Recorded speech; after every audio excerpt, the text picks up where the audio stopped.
Biasanya mulai aktivitas Rasulullah SAW dari sepertiga malam. Yang pertama dilakukan Rasulullah Muhammad SAW apabila bangun tidur, dan beliau ini tidur matanya dan hatinya tidak pernah tidur, karena beliau senantiasa berzikir kepada Allah, memuji Allah. Dan Rasulullah SAW apabila bangun tidur, Alhamdulillahilladzi afani fi jasadi wa radda alayya ruhi wa adhina li bidzikri. Segala puji bagi Allah yang memberikan kesehatan dalam tubuh saya dan mengembalikan roh saya dan mengizinkan saya untuk berzikir mengingat Allah kembali. Rasulullah SAW sesudah bangun tidur untuk salat malam, beliau mengusap wajahnya, menghilangkan bekas tidurnya. Kemudian beliau berdoa. Selepas berdoa, beliau mengambil wudu lalu menggunakan siwak. Karena salah satu sunnah adalah menggunakan siwak khususnya bangun tidur. Karena perubahan bau mulut kita, maka disunnahkan menggunakan siwak.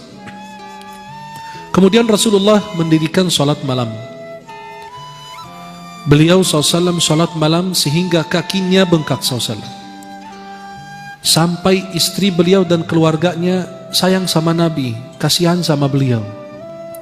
Nabi terus mengerjakan salat malam sehingga kaki beliau bengkak. Ketika ditanya, ya Rasulullah, bukankah engkau telah diampuni dosa yang telah lama pun akan datang? Kata Nabi SAW, afala akunu abdan syakura. Bukankah aku ingin menjadi hamba Allah yang pandai bersyukur kepada Allah? Dan terus beliau berzikir, melaksanakan salat malam, istighfar, bermunajat, dan mentadaburi ciptaan langit dan bumi sehingga mendekati fajar. Kalau sudah mendekati waktu fajar, beliau kembali ke kasurnya lagi istirahat. Apabila beliau mendengarkan suara azan subuh yang dikumandangkan oleh Bilal bin Rabah, Nabi SAW bangun dari tidurnya dan membaca Asbahna wa asbahal mulku lillah. Sayyidah Aisyah radhiyallahu anha ditanya tentang salat malam. Kata beliau, Rasulullah ini matanya tidur tapi hatinya tidak. Rasulullah ini tidur di awal malam dan bangun di akhir malam, fayusalli thumma yarji'u ila firashi. Lalu bangun Nabi SAW sepertiga terakhir malam hari. Beliau SAW bangun melaksanakan salat malam, kemudian beliau kembali ke kasurnya lagi. Apabila adzan sudah dikumandangkan, Nabi SAW bangkit dari tidurnya. Kalau ada perlu, Nabi SAW bangun untuk mandi. Wa illa tawadda'a wa kharaj. Kalau tidak, beliau SAW cuma hanya wudu lalu keluar melaksanakan salat. Apabila beliau SAW keluar dari rumahnya, beliau baca doa, Bismillah, tawakkaltu ala Allah, wala hawla wala quwata illa billah. Ya mungkin kita sering lupa. Kita memberi salam lalu kita keluar Bismillah, tawakkaltu ala Allah, wala hawla wala quwata illa billah. Dari Ummu Salamah radhiyallahu anha, istri Rasulullah, beliau mengatakan, kana idza kharaja min baitihi qala. Apabila Nabi SAW ingin keluar dari rumahnya, beliau membaca doa berikut ini. Bismillah, tawakkaltu ala Allah, Allahumma inni a'udhu bika an adilla au udal, au azilla au uzal, au adlima au udlam, au ajhal au yujhala alai. Ini doa yang dibaca Rasulullah SAW ketika mau keluar dari rumah. Apabila Nabi SAW masuk masjid, Nabi SAW memerintahkan Bilal untuk mengumandangkan salat, untuk iqamat. Kemudian Nabi SAW meluruskan saf para sahabatnya. Nabi ketika jadi imam, beliau menghadap kepada sahabat, lalu beliau merapikan saf sampai kadang-kadang berjalan ke arah kanan, terus berjalan ke kiri, merapikan saf. Alhamdulillah sekarang saf kita kalau lagi sholat berantakan, ada yang di depan, ada yang di belakang. Di rakaat pertama rapi, rakaat kedua ada yang maju, ada yang mundur, ada yang jauh, ada yang nempel, ada yang begitu. Maka Nabi SAW memperhatikan, kenapa? Kata Nabi, kalau kalian berantakan saf, hati kalian ikut berantakan. Maka itu saf itu apa? Meluruskan saf, merapikan saf. Maka setiap kali imam maju, istaqimu, istau, i'tadilu, luruskan, rapatkan saf kalian gitu. Kemudian Rasulullah SAW sholat subuh berjamaah sebagai imam. Sesudah melaksanakan sholat subuh, beliau SAW selesai istighfar 3 kali lalu menghadap kepada sahabat. Man ra'a minkumul ru'yal lailah. Siapa yang lihat tadi malam ada melihat mimpi. Kalau ada yang melihat mimpi, Nabi tafsirkan, Nabi jelaskan. Rasulullah SAW menjelaskan. Maka kalau siapapun melihat mimpi, kan mimpi itu ada tafsirnya. Dan mimpi itu dibagi 3. Mimpi itu ru'ya minallah, mimpi dari Allah, dan itu ada tafsirnya. Yang kedua, hulmu minasyaitan, mimpi atau bisikan dari syaitan, gangguan dari syaitan, tidak ada tafsirnya. Ketika kita mengalami tafsir atau mimpi buruk, bangun tidur, kita langsung buang ludah ke kiri 3 kali. 3. Kemudian ganti posisi tidur. Tadi tidur kanan, pindah ke kiri, dan seterusnya. Yang ketiga, dan jangan diceritakan mimpi buruk itu karena tidak akan terjadi insya Allah. Yang ketiga, bisikan dari syaitan, disebut bisikan dari hati kita, bisikan hati. Namanya hadithu nafs. Hadithu nafs itu bisikan dari hati. Artinya apa? Kepingin ketemu orang, ternyata muncul dalam mimpi. Atau orang itu setiap hari antum manggil namanya. Contoh, yang sering dipanggil mungkin di masjid Permata Kalbu, Karma. Contoh, antum masuk masjid, Karma di mana? Karma. Malam hari muncul Karma di mimpi. Astagfirullah. Tapi bukan dalam bentuk karma, tapi dalam bentuk jin. Astagfirullah. Maka karma muncul itu bukan tidak ada tafsir mimpinya, tapi itu bisikan dari hati. Kenapa? Karena antum berinteraksi dengan orang tersebut. Dan siapapun melihat mimpi benar, itu ada tafsirnya. Sampai kalau orang mengaku lihat Rasulullah, ada tafsirnya. Di dalam Fathul Bari, syarah Sahih Bukhari, Muhammad bin Sirin mengatakan, kalau ada orang mengaku lihat Rasulullah dalam mimpi, kita bilang, ayo ceritakan ciri-cirinya. Kalau dia ceritakan, oh hidung Nabi begini, alis Nabi begini, pipinya Nabi begini, jenggot Nabi begini, kalau betul, ya betul. Kalau tidak, berarti bukan Rasulullah. Tapi dia percaya, itu bisa siapa aja. Tapi kalau lihat Rasulullah, pasti, oh ini tadi malam saya mimpi Rasulullah, coba ceritakan cirinya, rambutnya gimana, hidungnya gimana, alisnya gimana, apa, diceritakan. Kalau betul sesuai, itu betul mimpi Rasulullah. Karena syaitan tidak akan menyerupai Rasulullah dalam mimpi. Lalu SAW duduk berzikir, selesai sholat subuh, menafsirkan mimpi sahabat, kemudian beliau SAW menjelaskan atau duduk berzikir sampai terbit matahari. 15-20 menit kemudian beliau sholat 2 rakaat yang kita sebut 2 rakaat isyraq. Itu dikerjakan oleh Nabi SAW setiap pagi. 2 rakaat isyraq itu ada keutamaannya. Dalam Sunan At-Tirmidzi dari Anas bin Malik, Rasulullah bersabda, barang siapa sholat subuh, ya, sholat subuh kemudian duduk berzikir sampai terbit matahari, lalu dia sholat 2 rakaat, maka akan dicatat pahala baginya haji dan umrah sempurna 3 kali. Dan Nabi SAW selalu menjaga sholat sunnah qabliyah subuh. Karena Nabi bersabda dalam Sahih Muslim dari Aisyah radhiyallahu anha, rakaat al-fajri khairu minad dunya wa ma fiha. 2 rakaat fajar lebih baik dari dunia beserta isinya. Subhanallah. Ini baru yang sunnah, belum lagi yang wajib. Kemudian selesai beliau SAW mengimami para sahabat. Kadang-kadang Rasulullah mau panjang bacaannya, tapi ada tangisan anak kecil di belakang, Nabi bercepat biar ibunya tidak khawatir. Zaman sekarang kalau imam lihat anak lagi nangis di belakang, malah panjang bacaannya. Itu ibunya kan kepikiran, maka itu dipercepat. Kemudian sahabat duduk bersama Rasulullah SAW, duduk bertadarus, bicara tentang urusan pribadi mereka, ngobrol bersama Nabi, urusan agama dan urusan dunia. Nabi mengajarkan mereka, menasihati mereka, dan Nabi mendengarkan curhatan mereka dan cerita-cerita yang disampaikan. Bahkan kadang-kadang mereka cerita-cerita tentang masa jahiliyah. Lalu mereka tertawa dan Nabi tersenyum. Nabi itu nggak tertawa, Nabi itu maksimal tersenyum sampai kelihatan gegerahannya aja. Kemudian Rasulullah sama sahabat cerita-cerita tentang masa jahiliyah. Tuh ingat dulu kalian punya Tuhan dari ajwa, dari kurma. Kamu lapar makan tangan Tuhan, lapar lagi makan hidung Tuhan, kuping Tuhan, habis Tuhan dimakan. Itu cerita-cerita begitu diceritakan sama Rasulullah bersama para sahabat. Lalu mereka bertertawa, Nabi SAW tersenyum sallallahu alaihi wasallam.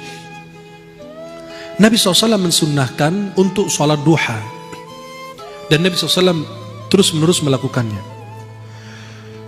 Sayyidah Aisyah radhiyallahu anha mengatakan Rasulullah SAW sholat duha 4 rakaat dan kadang-kadang lebih dari 4 rakaat. Sholat duha ini pahalanya apa? Sedekah 360 sedekah untuk sendi yang ada dalam tubuh kita. Minimal sholat duha rakaatan, 2 rakaat. Nih, aqalluha minimal 2 rakaat. Aktsaruha paling banyak tidak ada batasnya. Tapi ulama mengatakan bahwa sholat duha itu ada 3 pendapat jumlah rakaat. Ada yang bilang 8, ada yang bilang 11, ada yang bilang tidak ada batas. Kemudian waktunya sholat duha sesudah terbit matahari 10 menit sampai menjelang zuhur 10 menit juga atau 15 menit. Berarti dari terbit matahari 15 menit atau 10 menit sampai menjelang zuhur itu waktu sholat duha. Waktu terbaiknya antara jam 9 dan jam 11. Karena pada saat itu manusia pada sibuk memikirkan urusan atau kepentingan duniawinya. Nabi SAW selesai sholat duha. Kan rumah Nabi, kamar Nabi nggak punya rumah. Nabi punya kamar-kamar. Maka disebut surat Al-Hujurat. Hujurat itu kamar-kamar. Hujurat itu hujrah, bentuk jamak dari hujrah. Ghurfah, ghurfat.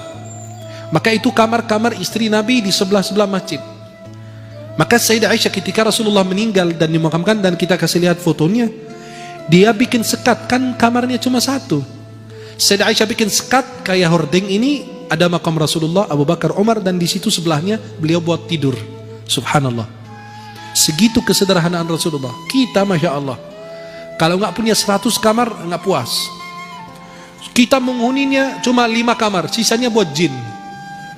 Ya. Maka Rasulullah SAW kalau selesai sholat duha, beliau kembali ke rumahnya, ke keluarganya. Lalu beliau bertanya, ada ta'am, ada makan hari ini? Kata istrinya, kami belum masak. Kata Nabi, ya udah, saya puasa. Ya. Aisyah mengatakan, qala li ya Rasulullah SAW dhata yaumin. Rasulullah suatu waktu mengatakan, ya Aisyah, hal indakum syai'? Apakah kalian ada makanan? Qalat, faqultu ya Rasulullah, ma indana syai'. Kami enggak punya apa-apa ya Rasulullah. Kata Nabi, fa inni shaim. Saya puasa. Dan Nabi SAW apabila dihidangkan makanan, beliau itu kalau suka beliau makan. Ma'auba ta'aman qat. Sama sekali enggak pernah mencela makanan. Nabi kalau suka makan, kalau tidak ditinggalkan. Nabi SAW tidak pernah makan tungkurap. Sambil tungkurap gitu Nabi makan kayak kita zaman sekarang gitu, aneh-aneh gitu, enggak jelas. Atau bersandar, tidak. Nabi SAW makan, duduk. Ya. Dan Nabi katakan, saya tidak pernah makan sambil bersandar gitu. Nabi SAW memberi contoh dalam ketawaduan beliau SAW. Beliau ikut berkhidmat kepada keluarganya. Gak usah malu kalau Anda ngepel, Anda nyapu, Anda cuci piring, ngurusin pakaian, sebisanya kita. Karena Nabi SAW melakukan hal yang sama. Yaksifuna ala, jahit sandalnya, kemudian beliau jahit bajunya, dan memerah susunya, kambingnya. Dan itu kebiasaan Rasulullah. Tapi kalau sudah masuk waktu sholat, beliau keluar seolah-olah tidak mengenal istrinya dan putra-putrinya. Langsung keluar sholat, seperti tidak mengenal. Kenapa? Ada panggilan lebih mulia lagi. Kemudian Rasulullah SAW apabila ingin mengumpulkan orang untuk kepentingan, ada urusan penting, Nabi SAW ingin sampaikan pesan. Kalau sekarang kan tinggal pakai mikrofon, kalau dulu susah. Maka Nabi menyuruh seseorang manggil as-salatu jami'ah. Seperti kalau kita salat kusuf, gerhana matahari, bulan, atau salat id, kan kita baca apa? As-salatu jami'ah. As-salatu jami'ah apa? Karena tidak ada azan, tidak ada iqamah untuk salat id. Maka cukup mengatakan apa? As-salatu jami'ah. Kalau Nabi ada seruan dari Rasulullah atau dari menara, as-salatu jami'ah, berarti ada yang mau disampaikan oleh Rasulullah. Kemudian Nabi SAW berdiri di atas mimbar menyampaikan apa yang sebab beliau mengumpulkan mereka. Apakah ada berita baik atau berita buruk, atau ada syariat, atau mengingatkan mereka. Itu Rasulullah begitu demikian melakukan kepada sahabatnya. Apabila masuk waktu sholat zuhur, Nabi SAW kerjakan sholat zuhur. Dan beliau biasa rakaat pertama agak panjang, rakaat kedua dan ketiga dan keempat lebih pendek dibanding rakaat pertama, biar orang bisa ikut sholat berjamaah dari awal takbiratul ihram atau rakaat pertama, biar tidak ketinggalan. Tapi alhamdulillah kita 23 rakaat 7 menit. Rasulullah SAW kana yutawwilu fi ar-rak'ati al-ula min salati adh-dhuhr wa yuqassiru fi ats-tsaniyah. Nabi sholat zuhur itu rakaat pertama panjang, rakaat kedua itu lebih pendek. Wa kana yaqilu, Nabi SAW qailulah. Kalian mungkin pernah dengar qailulah. Qailulah itu tidur. Itu jadi khilaf ulama, tidurnya itu sebelum zuhur atau sehabis zuhur. Itu jadi khilaf. Yang saya pilih bahwasannya tidur itu sebelum zuhur. 10, 5, 10, 15 sampai 20 menit. Maksimal banget setengah jam. Itu sebelum zuhur. Antum tidur pada saat itu. Kata Nabi, qilu fa inna syaitan la yaqil. Qailulah, tidur pada siang hari karena syaitan tidak tidur. Kenapa qailulah? Nabi SAW qailulah karena Nabi ingin sholat malam nanti. Qailulah itu waktu sebentar, itu 15 sampai 20 menit itu secara kesehatan sudah diteliti secara ilmiah. Itu memberi manfaat kepada tubuh kita. Maka orang yang mau begadang itu aman nanti. Bisa begadang, bisa sholat malam, bisa baca kitab, bisa mengaji, bisa apa dan seterusnya. Tapi bukan qailulah untuk dangdutan nanti malam. Itu bukan. Yang dimaksud itu qailulah untuk apa? Berzikir, untuk ibadah, untuk ikut begadang bersama keluarganya, bersama sahabatnya, bersama siapa. Itu bermanfaat. Nabi SAW ikut mencari kabar tentang para sahabatnya. Bagaimana kehidupan mereka, komunikasi mereka, pasar mereka. Sampai Nabi ikut ke pasar juga, perhatikan pasar itu isinya apa. Diriwayatkan Rasulullah SAW melewati ada makanan yang orang itu jual. Kemudian Rasulullah memasukkan tangannya dalam makanan itu, lalu ternyata tangan Rasulullah basah. Kata Nabi, apa? Apa yang terjadi dengan itu? Sampai dikatakan itu makanan kurma. Ya kayak gunung tuh di depan, dia taruh sekepok kurma di depan. Pas Nabi masukin tangannya, basah tangannya. Kata Nabi SAW, ini kenapa? Ya Rasulullah, terkena air hujan. Kata Nabi, apa? Kenapa kamu tidak taruh di atas biar orang bisa lihat? Man ghasya falaysa minni. Barang siapa menipu, dia tidak termasuk umatku. Tuh bayangkan. Kenapa? Karena yang ada air itu berat dalam timbangan, betul? Kalau ada airnya itu berat. Maka kalau terkena air hujan, dia timbang itu dia berat jadinya. Maka Nabi merasa ini menipu. Maka Rasulullah SAW ikut memantau pasar. Itulah seorang pemimpin. Ikut memantau pasar, bukan naikin harga. Dan tidak pernah sekali turun ke pasar, pasarnya asal-asalan, dibuat untuk pemimpin. Oh turun Pak, itu lihat ramai semua, Masya Allah, rapi. Ayamnya bagus, sehat walafiat, gemuk lagi. Itu ikannya, ikan hiu, apa, semua bagus. Pak, cabainya murah Pak, tuh lihat. Begini semua di seluruh dunia begitu. Biasanya begitu. Sandiwara semua, kebanyakan. Kecuali yang benar-benar istiqomah turun ke pasar-pasar tradisional yang benar-benar tidak benar disentuh oleh orang. Kemudian Rasulullah SAW dan Rasulullah SAW sebagaimana dikatakan Umar bin Khattab, kana Rasulullah yasmuru inda Abi Bakrin al-lailah kadzalika fil amri min umuril muslimin wa ana ma'ahum. Rasulullah, Sayyidina Abu Bakar, Sayyidina Umar, mereka berkumpul di dalam rumah Abu Bakar untuk membahas, mendiskusi urusan berkaitan dengan umat Islam. Maka Nabi begadang kalau ada perlunya, ada manfaatnya. Dan Rasulullah SAW melarang kita begadang, kecuali apa? Mengaji, menemani keluarga, menuntut ilmu, atau ada keperluan yang lain. Dan Nabi melarang tidur sebelum Isya, sehabis maghrib, dan begadang sehabis salat Isya, kecuali kalau ada perlu, menemani keluarga, atau ada tamu, atau belajar, dan lain sebagainya. Kalau tidak manfaat itu tidur. Kenapa? Biar bisa bangun salat malam atau salat subuh berjamaah. Rasulullah SAW duduk bersama orang-orang beriman, sahabatnya, dan menjenguk orang yang sakit. Dan kalau ada yang mengundang Nabi, Nabi datang. Nabi SAW berjalan untuk memenuhi hajatnya orang lemah, orang miskin. Nabi SAW tidak pernah jijik atau benci atau tidak senang dengan seorang janda ketika ada perlu sama Nabi. Ya Rasulullah, tolong temani saya ada urusan ini, biar diselesaikan. Nabi ikut temani beliau. Wal miskin fayaqdi lahul hajah. Dan orang miskin kalau perlu sama Nabi SAW, kalau ada keperluan, Nabi menemani beliau sampai diselesaikan hajatnya. Dan Nabi SAW mencari kabar tentang para sahabat, jenguk orang yang sakit. Dan Nabi SAW selalu memantau para sahabatnya.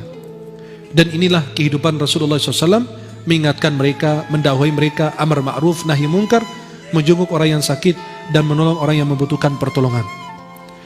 Dan dakwah itu adalah kepentingan yang benar-benar diperhatikan oleh Rasulullah Muhammad SAW. Apabila sudah masuk malam, Nabi SAW salat isya, kalau ada urusan umat, atau ada ngobrol sama sahabat, atau bersama keluarga, kalau tidak, Rasulullah SAW tidur. Apabila beliau ingin tidur, beliau wudhu lebih dahulu. Kemudian beliau membersihkan kasurnya dengan ujung sarungnya. Kenapa? Takut di situ ada binatang yang membahayakan. Itu salah satu sunnah sebelum kita tidur. Lalu Nabi SAW berzikir kepada Allah, berdoa, kemudian tidur sebelah kanan. Kemudian Rasulullah SAW baca doa, Allahumma aslamtu wajhi ilaika, wa fawwadtu amri ilaika, wa alja'tu dhahri ilaika, raghbatan wa rahbatan ilaika, la malja'a wa la manja minka illa ilaika. Allahumma amantu bi kitabika alladhi anzalta wa bi nabiyyika alladhi arsalta. Fa in mutta min lailatik, apabila engkau mati atau meninggal di malam hari tersebut sesudah baca doa tersebut, fa anta 'alal fitrah, maka engkau mati dalam keadaan fitrah, keadaan suci. Waj'aluhunna akhir ma tatakallamu bih, jadikan doa tersebut adalah doa yang terakhir kau baca sebelum tidur. Dan Rasulullah biasa baca ayat kursi, dua ayat terakhir surat Al-Baqarah, amanar rasulu, dan Allahumma amanar rasulu bima unzila ilayhi min rabbih wal mu'minun. Kemudian ayat kursi, Allahu la ilaha illa huwal hayyul qayyum. Dan ini salah satu sunnah yang dikerjakan Rasulullah. Nabi SAW membersihkan dengan ujung sarungnya. Kemudian beliau membaca, Bismika Rabbi wada'tu jambi wa bika arfa'u, in amsakta nafsi farhamha. Ya Allah, dengan namamu aku meletakkan tubuh ini, dan dengannya saya akan bangun kembali. Jika engkau menahan roh saya, maka rahmatilah diri saya ini. Wa in arsaltaha fahfadha, kalau engkau melepas roh saya ini kembali dalam tubuh saya, maka jagalah roh dan diri saya ini, Allah, sebagaimana engkau menjaga hamba-hambamu yang saleh. Kemudian inilah kehidupan Rasulullah SAW setiap hari, kecuali kalau ada keperluan, ada perang atau ada apa, kegiatan yang berbeda dengan apa yang kita sudah ceritakan.